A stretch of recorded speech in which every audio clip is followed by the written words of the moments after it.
Hey YouTube, it's ICU and welcome to the 141st episode of Best Tech Info and Rumors.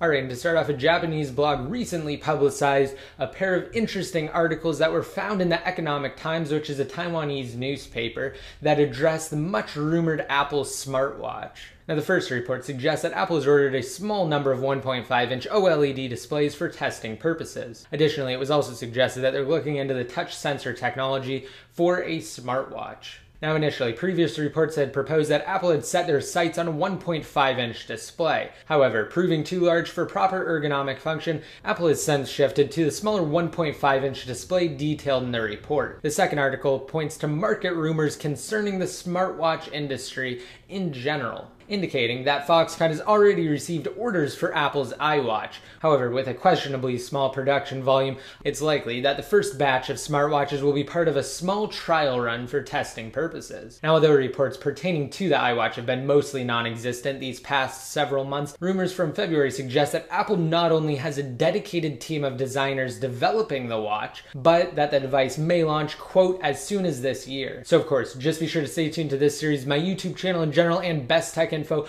I'll keep you guys fully covered on any and all interesting rumors related to Apple's post-PC smartwatch. Next up, earlier this week on Tuesday, Microsoft held a special event to announce their next generation Xbox and new Kinect hardware. Now, while most people believe that Microsoft would call the next Xbox the Xbox 720, rumors suggested that the third generation console would be dubbed Xbox Infinity. Well, both accounts were wrong, seeing as Microsoft officially announced that the next Xbox will be called the Xbox One. So, in an approach to unify customers' television, set-top boxes, and other components, the next Xbox was portrayed during Microsoft's unveiling event as the unifying, all-in-one component that solves unnecessary clutter and entertainment fragmentation. So, when viewed in that context, it's no wonder that Microsoft named the next console the Xbox One. Now, from a specification standpoint, the Xbox One is fully equipped to go head-to-head with Sony and their upcoming next-generation PlayStation 4 console. Microsoft's Xbox One will feature an 8-core processor, 8 GB of system memory,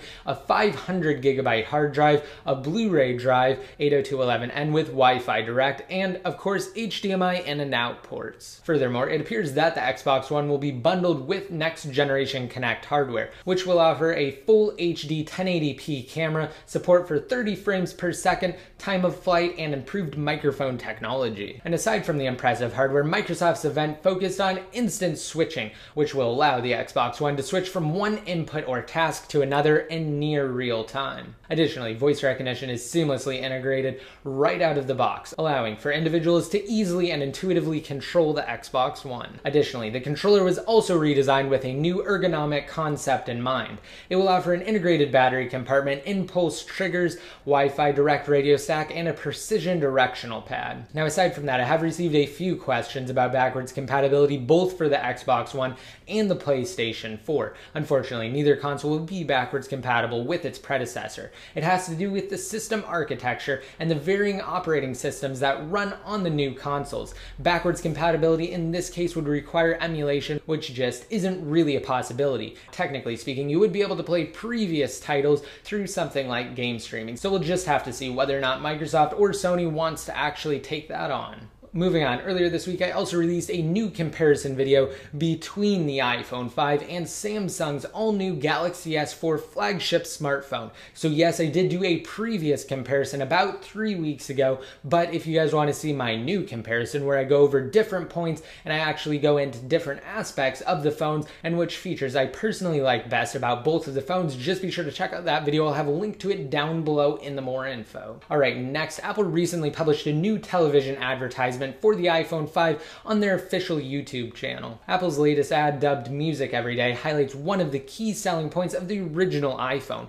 its ability to play music. In Apple's latest ad style, Music Every Day is part of a campaign that's focal point is people. So rather than showcasing various aspects of the phone, Apple has started to take a completely different and welcomed approach with their ads, people extending what they love and enjoy through the iPhone. So again, if you want to watch that video, I have a link to an article below which has has it embedded. And finally, because I still receive a number of questions related to jailbreaking, I just wanted to answer a few things at the end of this episode. So first of all, if you're the owner of an iPhone 5, an iPhone 4S, an iPad 2, a 3rd generation iPad, a 4th generation iPad, an iPad mini, or a 5th generation iPod Touch, unfortunately you will not be able to jailbreak if you've updated past iOS 6.1.2. Those devices can only successfully jailbreak using Evasion, which only supports 6.0, 6.0.1, 6.0.2, 6.1, 6.1.1, and 6.1.2. So unfortunately, if you've updated to 6.1.3 or even 6.1.4 on the iPhone 5,